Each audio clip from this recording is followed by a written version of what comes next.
Praise the Lord. ஆதியாகமம் 11ஆம் அதிகாரம்.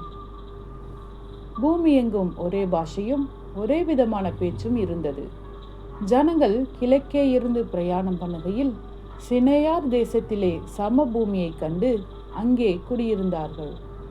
அப்பொழுது அவர்கள், நாம் செங்கல் அறுத்து அதை நன்றாய் சுடுவோம் வாருங்கள் என்று ஒருவரோடொருவர் பேசிக்கொண்டார்கள். கல்லுக்கு பதிலாக செங்கலும் சாந்துக்கு பதிலாக நிலக்கீலும் அவர்களுக்கு இருந்தது. பின்னும் அவர்கள், நாம் பூமியின் மேல் எங்கும் சிதறி போகாதபடிக்கு நமக்கு ஒரு நகரத்தையும் வானத்தை அளாவும் சிகரமுள்ள ஒரு கோபுரத்தையும் கட்டி நமக்கு பேர் உண்டாக பண்ணுவோம் வாருங்கள் என்று சொல்லி கொண்டார்கள். மனுபுத்திரர் கட்டுகிற நகரத்தையும் கோபுரத்தையும் பார்க்கிறதற்கு கர்த்தர் இறங்கினார். அப்பொழுது கர்த்தர், இதோ ஜனங்கள் ஒரே கூட்டமாய் இருக்கிறார்கள், அவர்கள் அனைவருக்கும் ஒரே பாஷையும் இருக்கிறது. அவர்கள் இதை செய்ய தொடங்கினார்கள். இப்பொழுதும் தாங்கள் செய்ய நினைத்தது ஒன்றும் தடைபட மாட்டாது என்று இருக்கிறார்கள். நாம் இறங்கி போய் ஒருவர் பேசுவதை மற்றொருவர் அறியாதபடிக்கு அங்கே அவர்கள் பாஷையை தாறுமாறாக்குவோம் என்றார். அப்படியே கர்த்தர் அவர்களை அவ்விடத்திலிருந்து பூமியின் மீதெங்கும் சிதறி போக பண்ணினார். அப்பொழுது நகரம் கட்டுகிறதை விட்டுவிட்டார்கள். பூமி எங்கும் வழங்கின பாஷையை கர்த்தர் அவ்விடத்தில் தாறுமாறாக்கினபடியால் அதன் பேர் பாபேல் எண்ணப்பட்டது. கர்த்தர் அவர்களை அவ்விடத்திலிருந்து பூமியின் மீதெங்கும் சிதறி போக பண்ணினார். சேமுடைய வம்ச வரலாறு. ஜலப்பிரளயம் உண்டாய் 2 வருஷத்திற்கு பின்பு சேம் 100 வயதான போது அர்பக்சாத்தை பெற்றான். சேம் அர்பக்சாத்தை பெற்ற பின் 500 வருஷம் உயிரோடு இருந்து குமாரரையும் குமாரத்திகளையும் பெற்றான். அர்பக்சாத் 35 வயதான போது சாலாவை பெற்றான்.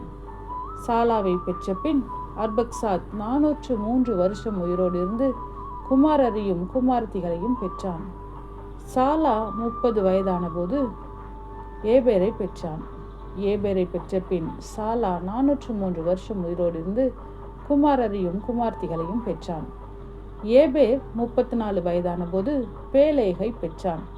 பேலேகை பெற்ற பின் ஏபேர் 430 வருஷம் உயிரோடு இருந்து குமாரரையும் குமார்த்திகளையும் பெற்றான். பேலேகு 30 வயதான போது ரெகுவை பெற்றான். ரெகுவை பெற்ற பின் பேலேகு 209 வருஷம் உயிரோடு இருந்து குமாரரையும் குமார்த்திகளையும் பெற்றான். ரெகு 32 வயதான போது செருகை பெற்றான். செருகை பெற்ற பின் ரெகு 207 வருஷம் உயிரோடு இருந்து குமாரரையும் குமார்த்திகளையும் பெற்றான். செருகு 30 வயதான போது நாகோரை பெற்றான். நாகோரை பெற்ற பின் செருகு 200 வருஷம் உயிரோடு இருந்து குமாரரையும் குமாரத்திகளையும் பெற்றான். நாகோர் 29 வயதான போது தேராகை பெற்றான். தேராகை பெற்ற பின் நாகோர் 119 வருஷம் உயிரோடு இருந்து குமாரரையும் குமாரத்திகளையும் பெற்றான். தேராகு 70 வயதான போது ஆபிராம், நாகோர், ஆரான் என்பவர்களை பெற்றார். தேராகுடைய வம்ச வரலாறு. தேராகு ஆபிராம், நாகோர், ஆரோன் என்பவர்களை பெற்றான். ஆரோன் லோத்தை பெற்றான். ஆராம் தன் ஜன்ம பூமியாகிய ஊர் என்கிற கல்தேயர் தேசத்து பட்டணத்திலே தன் தகப்பனாகிய தேராகு மரிக்கும் முன்னே மரித்தான். ஆபிராமும் நாகோரும் தங்களுக்கு பெண் கொண்டார்கள்.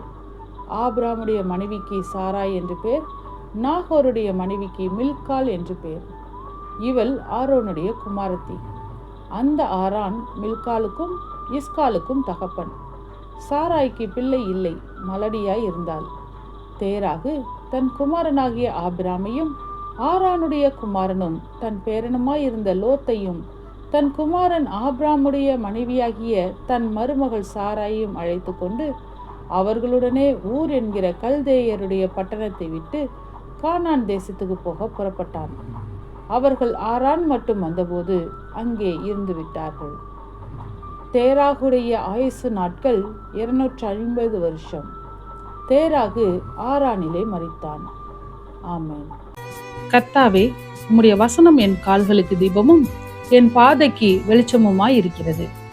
இருளான என் வாழ்க்கையிலே வெளிச்சமாய் நீர் தந்த வசனத்தை தினமும் படித்து வாழ்வில் இடராமல் நடப்பேன்.